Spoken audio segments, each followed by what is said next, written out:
a mouse, cause I'm an albatross. I'm an albatross.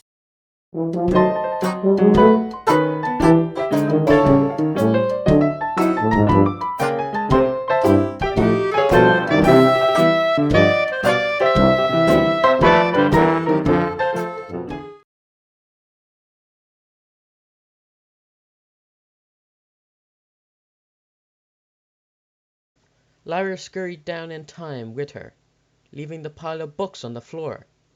Some pony else would have to put them back. Other, more important things required her attention. Namely, this included ducking down into the next row of shelves with Bonbon. Before she could open her mouth, Bonbon sighed and ran her hoof over a number of books. "Get it over with," she said, without looking at Lyra. "Get what over with?" Lyra craned her neck, reading the names of books over Bonbon's shoulder. She smirked when Bonbon's hoof stopped over a green-covered book with glittering golden letters. "Clover the Clever, huh? If you thought she was clever, just wait and see what tricks I have up my sleeves." Bonbon sighed and shook her head. "And there it is." "There is what?" Bonbon frowned and looked at Lyra with equal parts disappointment and irritation. Lyra's smile felt strained as she took a self-conscious step back. "I'm not hearing a no," she said, her words coming out scratchier and feeblier than she would have liked. "No." The tone Bonbon's voice buckered little argument. "Oh."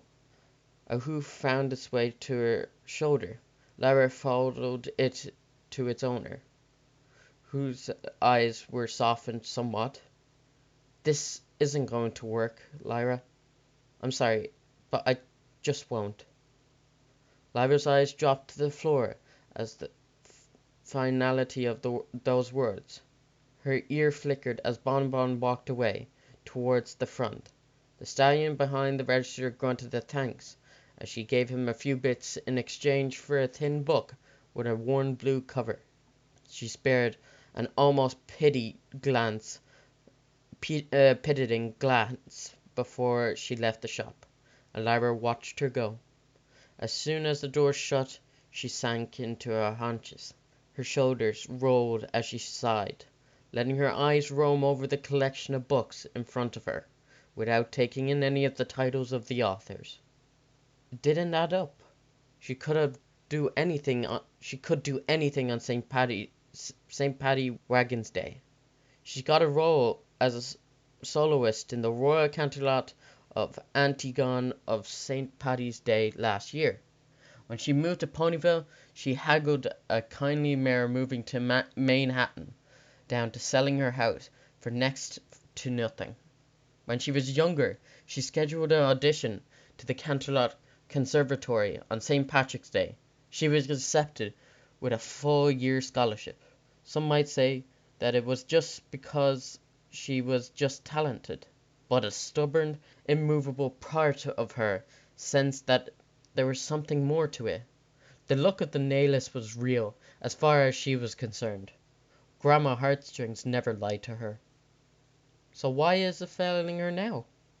Screwing her face up into an expression of defiance, Lyra rose to her hooves. There was still time, and she would not give up until she wrung every second out of her day. Maybe her look, by Bonbon, just needed a little push. She turned and marched out of the little shop, feverish determination fueling her every step as she revisited her metal chalkboard. There was plenty of time to come up with Plan D.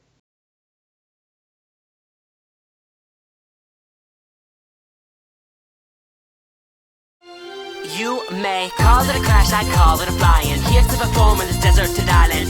Jealous cause I leave a pony smiling. You need to chill cause you knowin' who I am. Out here, no cell phone service. With a blank stare, it don't serve its purpose. Not worthless, look under the surface. Clear blue sea and these ponies are shirtless.